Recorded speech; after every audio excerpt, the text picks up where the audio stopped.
Hoy vamos a ver el principio de adición, también llamado principio aditivo o principio de la suma.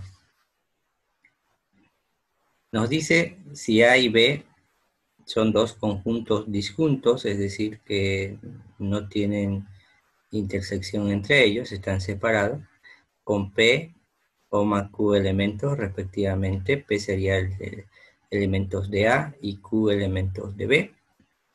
Entonces la unión de ambos, es decir, A unión B, tiene P más Q elementos, donde hay que sumar los elementos de A más los elementos de B.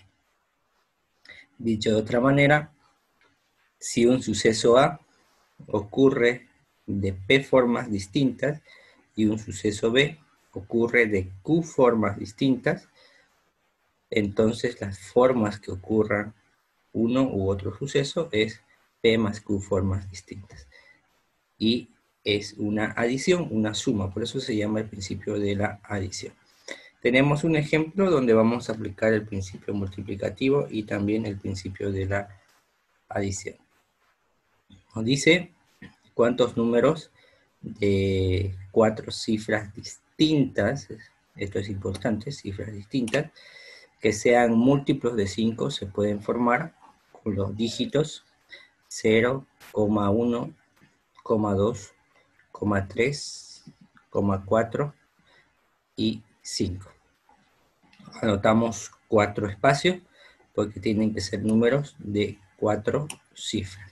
Para que sean múltiplos de 5, recuerda que un número es múltiplo de 5 si termina en 0 o en 5. Entonces he anotado las posibilidades aquí. Tenemos los 4 espacios para que ocupen las 4 cifras. Debe terminar en 0, o también la otra posibilidad es que debe terminar en 5 para que cumpla esta condición de múltiplos de 5. Entonces veamos cuántos números van a terminar en 0, de 4 cifras formados por estos números aquí. Lo que hacemos es anotamos las posibilidades o las opciones que tenemos. Por ejemplo, si aquí anotamos el 0, pues no se puede repetir porque las cifras tienen que ser distintas. Aquí en cada lugar no se puede repetir el 0. Si anotamos el 0 aquí, fíjate que este 0 ya no lo voy a contar para aquí. Entonces, ¿cuántos números me quedan? 1, 2, 3, 4, 5. Son 5 posibilidades. Cualquiera de ellos yo podría anotar en este lugar de aquí, el que yo quiera. Si supongamos que anoto el número 1, entonces, para anotar la siguiente cifra, ya no podré anotar ese número 1, tampoco podré anotar el número 0, ya no podría anotar el 0 ni el 1. ¿Cuántas opciones tengo? Puedo anotar el 2, el 3, el 4 o el 5. ¿Cuántos son? 1, 2, 3, 4 posibilidades, es lo que hemos anotado aquí. Puedes anotar cualquiera de ellos. Supongamos que yo anoto el 2. Ahora, en el siguiente lugar, ¿cuántos números posibles me quedan? Me quedan 1, 2, 3 posibles números que yo puedo anotar aquí. Podríamos anotar el 3, el 4 o el 5. Ya no podría anotar el 1, tampoco el 2, ni el 0 que ya había anotado en otros lugares. Entonces tengo 3 posibilidades. Lo que anotamos son las opciones o las posibilidades. Y por el principio multiplicativo puedo multiplicar 5 por 4, 20. Por 3 me daría 60 posibles números de 4 cifras que van a terminar en 0. Veamos ahora los que van a terminar en 5, porque múltiplos de 5 son los que terminan en 0 y también los que terminan en 5. Si terminan en 5, para que el número sea válido, no podría empezar con 0. Por ejemplo, el 0 no puede venir al principio porque no tendría valor, no sería significativo. Entonces aquí no puede venir el 0, tampoco el 5 que ya está aquí. Entonces 0 y 5 está descartado. Me quedan 1, 2, 3, 4 opciones, del 1 al 4. 4 opciones o 4 posibilidades. Supongamos que yo anoto el 1 o el número que tú quieras de esos 4 números que nos quedan. Ahora veamos para la siguiente cifra. Aquí sí ya puede entrar el 0, porque ahí ya va a ser válido. pero no puede entrar el 1 ni el 5 que ya lo tenemos anotado. Entonces puede entrar el 0, el 2, el 3 o el 4. Hay 4 posibilidades también. Supongamos que lo anoto el 0. Ahora, aquí ya no podría entrar el 1, tampoco el 0, tampoco el 5. O sea, podría entrar el 2, el 3 o el 4. Tengo 3 posibilidades. Supongamos que anotamos el 2. Lo que nos interesa son las posibilidades o opciones que tenemos. Entonces vamos a multiplicar por el principio multiplicativo. 4 por 4, 16, por 3, 48. Y aquí tenemos 48 posibilidades. Bueno, no te afectaría en nada si tú aquí anotas un 1 también, porque aquí es la única posibilidad, y aquí lo mismo en el 0 cuando hicimos esto otro. Entonces, 4 por 4, 16, 3, 48 posibles números o números que me van a dar, que van a terminar en 5, ¿no? Para que sean múltiplos de 5. Entonces, números que van a terminar en 0 son 60, números que van a terminar en 5 son 48. Es como si yo te dijera, siguiendo las reglas que hemos notado aquí, P vale 60 y Q vale 48, que vendrían a ser como los elementos de cada conjunto que decíamos aquí, o las 60 vendría a ser como las P formas distintas y las 48 vendría a ser como las formas distintas de los sucesos, ¿no? En este caso de las posibles opciones que se van a formar números de 4 cifras que sean múltiplos de 5. Entonces, por el principio aditivo, podemos sumar, hacemos la suma de P más Q, es decir, 60 más 48, y tenemos 108 posibilidades o opciones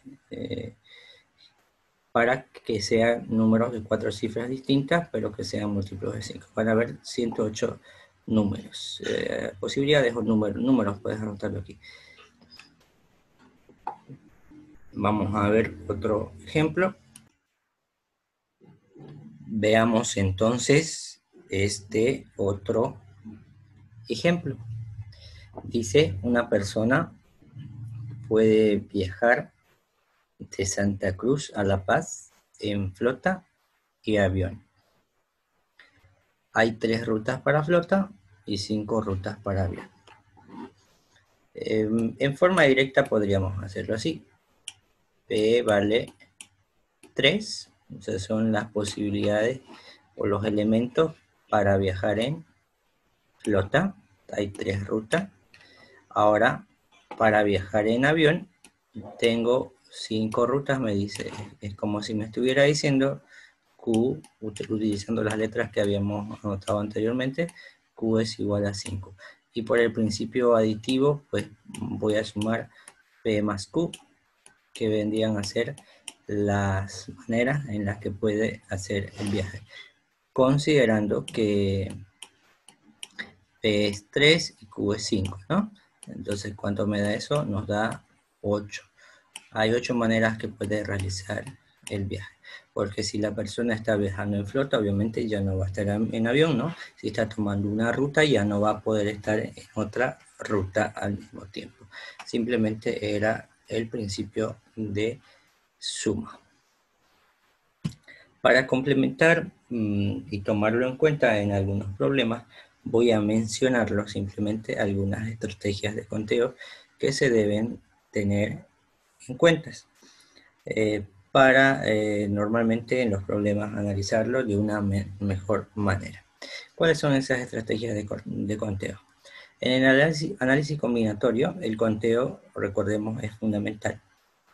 Y ese conteo se ocupa de contar, pero sin enumerar directamente, ¿no?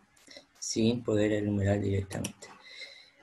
Y para ello hay, si podríamos llamarlo así, 3 elementos. Uno que hay que tomar en cuenta es la postura, la otra es la división de las decisiones y el orden en que se van a tomar esas decisiones. La postura trata de colocarse en la posición de quien realiza la acción. Por ejemplo, en el viaje que estamos haciendo ahí arriba, hagamos de cuenta que nosotros estamos viajando, o sea, es asumir un rol activo en el problema que estamos planteando. Eso se refiere con postura, en que nosotros debemos estar activamente. Es como que nosotros estuviéramos viajando ahí en ese ejemplo que tomamos arriba, ¿no? Y en la división de las decisiones consiste en dividir las decisiones en decisiones más simples.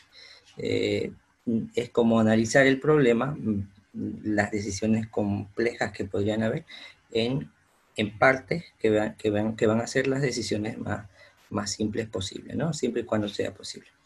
Y otra estrategia de conteo que podría ser es el orden de las decisiones, es decir, debemos tomarlas siempre en orden para ver y analizarla de mejor manera estas estrategias de conteo.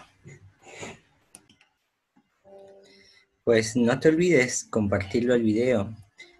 Suscríbete a mi canal si no estás suscrito aún. No te olvides darle la manito arriba y síguenos viendo otros videos. Completa el curso completo.